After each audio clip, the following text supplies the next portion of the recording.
Okay, so today I'm going to talk about periodical sources, specifically the difference between scholarly and popular periodical sources.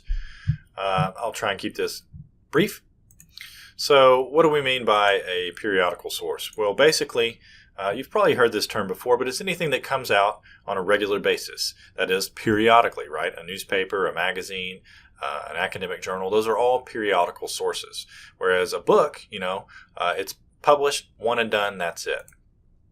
Sometimes you'll hear in library speak, specifically, you'll hear periodicals referred to as serials, but I will call them periodicals. And then you'll also see synonyms for the specific type of periodical source that is an academic journal. You'll sometimes see them called scholarly journals, peer-reviewed journals, or even refereed journals. Peer-reviewed and refereed refer to the publication process, but those are all essentially the same, the synonymous terms. Okay, so we're going to look at a few characteristic differences between scholarly and popular sources: audience, author, content and appearance, style and language, editorial review process, notation/bibliography, and purpose. So the first one is the audience. That is, who is reading a scholarly periodical or scholarly journal versus a popular periodical like a magazine or a newspaper. Essentially, experts, right? People who have studied a long time in that field, who have gained the necessary expertise, and who can speak authoritatively on the topic. Whereas with a popular article, typically the audience is the general public, right? So, a newspaper is something that anyone can pick up and read. You don't necessarily have to have special training or education. You just need to be literate, and that's about it. The author of a scholarly journal article, an academic journal, is going also to be an expert, right? So both the audience and the authors are experts. So if it's the Journal of Theoretical Physics, then the author is going probably to be a physicist, someone with a PhD in physics, and specifically the sub-area of theoretical physics, right? And then the people reading that article, again, the audience, are also probably going to be theoretical physicists, right? Again, if I'm talking about this specific journal, if it were, the Journal of Behavioral Economics, again, the author and audience would be people with advanced degrees with expertise in behavioral economics. The author of a newspaper, a magazine, a popular source is typically a journalist, a professional writer, and occasionally a member of the public.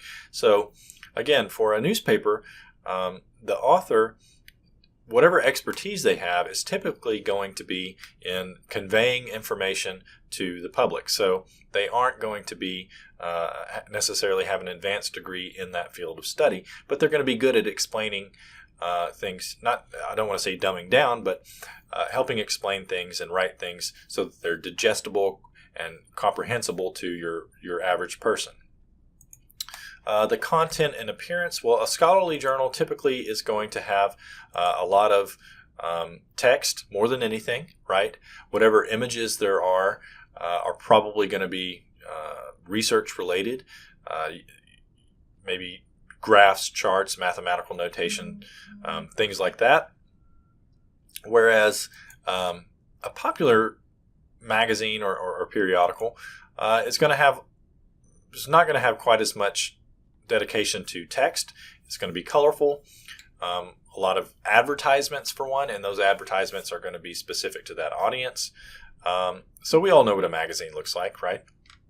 That's pretty much what you would see for a popular periodical. The style and language, well, it's going to, for a scholarly journal, it's going to be scholarly, right? It's going to assume that you have knowledge of that particular subject area. It's the style is going to be highly structured. So, introduction, literature review, methods, findings, discussion, etc. It's going to be, very structured for the most part. A popular magazine, not so much. The language that's used is not going to be jargon heavy, so it's not going to assume that if we're talking about physics, in a scholarly article, if they use a term like quark, right, they're not going to say quark, a tiny subatomic particle. There's no need to explain that to a scholarly article. A scholarly audience. They're already going to know what a quark is. They don't need an explanation. Whereas if you have any sort of specialized terminology or jargon used in a popular source, then yes, they are going to say quark, a tiny subatomic particle, that sort of thing. The editorial review process, this is a big difference here as well. In a scholarly journal article, it typically undergoes peer review, meaning that I write my article, I'm an expert on the topic, I submit it to the journal in question.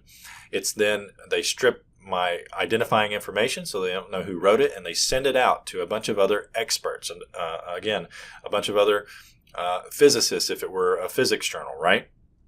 And they then look at it. I don't know who they are. They don't know who I am. I just know that we're all experts.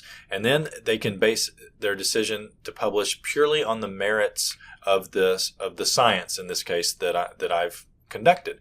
Are my methods solid? Do my conclusions make sense? Or did I cut corners and my math is all wrong and it simply doesn't stand up to muster? If that were the case, then it gets rejected. So it's a form of quality control. And so the peer review process is very important to the publication of scholarly materials.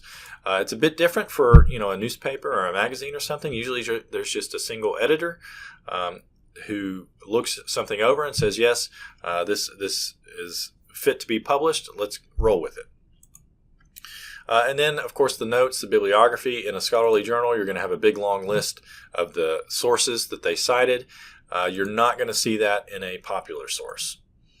And then the purpose, this is an important one. The purpose of it, I got a little bit bored there and decided to add some effects, I guess. The purpose of a scholarly journal is to share new knowledge about the world, right? To communicate new research findings and to somehow have an impact on that field of study. It may be something very small, but it still contributes new knowledge, or maybe some sort of earth-shattering discovery. And then a newspaper or magazine is usually just to inform you about what's happening in the world. Maybe it tells you about a new scientific discovery, but it doesn't actually, it wasn't where the discovery was made and communicated, that sort of thing. Sometimes it's just to entertain you. All right, so that's a rundown of the differences between scholarly and popular periodical sources. You'll need to know this for the upcoming quiz. All right, that's that.